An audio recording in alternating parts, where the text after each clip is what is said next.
लोक आहेत त्यांची जी मागणी आहे जनसुनावणीच्या माध्यमातून पण त्यांनी व्यक्त केली की हा विराज हा जो प्रकल्प आहे हा पर्यावरणाच्या सर्व कायद्याचं उल्लंघन करणारा आहे। रेड कॅटेगरी मधला असल्यामुळे जिकडे ग्रीन झोन आहे तिकडे हा रेड कॅटेगरीचा कारखाना होऊ नये याकरता आम्ही एकमुखी सर्वांनी मिळून आवाज उचललाय। त्यामुळे आम्ही आता हा आजच्या या आंदोलनाच्या माध्यमातून पालकमंत्र्यांकडेच्या दरबाराच्या बाहेर आम्ही बसलोय।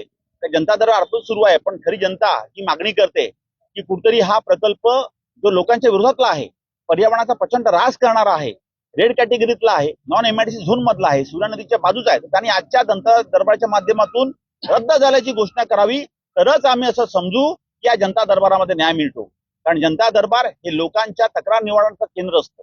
त्यामुळे आम्ही जनसुनावणीच्या माध्यमातून आमची तक्रार शासनापर्यंत 100% पोहोचवली आहे। त्या जनताच्या दरबारामध्ये पालकमंत्र्यांनी जे जिल्ह्याचे पालक आहेत त्या जिल्ह्यातले जी आमची मुलं आहोत स्थानिक जनता त्यांनी पालकांनी त्यांचं ऐकावं आणि विराजचा प्रकल्प रद्द करण्याची घोषणा करावी आणि जनतेसोबत असल्याचंही जाहीर करावं। आम्ही त्यांचं अभिनंदन करू आणि म्हणूनच आजचं हे धरणं आंदोलन आहे आणि ही आमची मागणी आजच्या या आंदोलनाच्या माध्यमातून जिल्ह्याच्या पालकमंत्री म्हणजेच गणेश नाईक साहेबांकडे आहे। आपल्याला वाटतं का पालकमंत्री आपल्याला न्याय देतील आणि न्याय नाही मिळाला तर काय पुढची पावलं?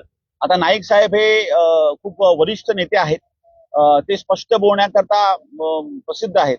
त्यामुळे आज त्यांचा जो बाणा आहे तो आणि त्यांना ते पूर्वाश्रमीचे शिवसैनिक आहेत म्हणजे बाळासाहेबांच्या पढडीमधले आहेत। त्यामुळे आम्हाला वाटतं जिकडे अन्याय तिकडे लाथ म्हणायची जी आहे जी म्हण आहे ती त्यांनी आजच्या कृतीतून दाखवावी अशी आम्ही अपेक्षा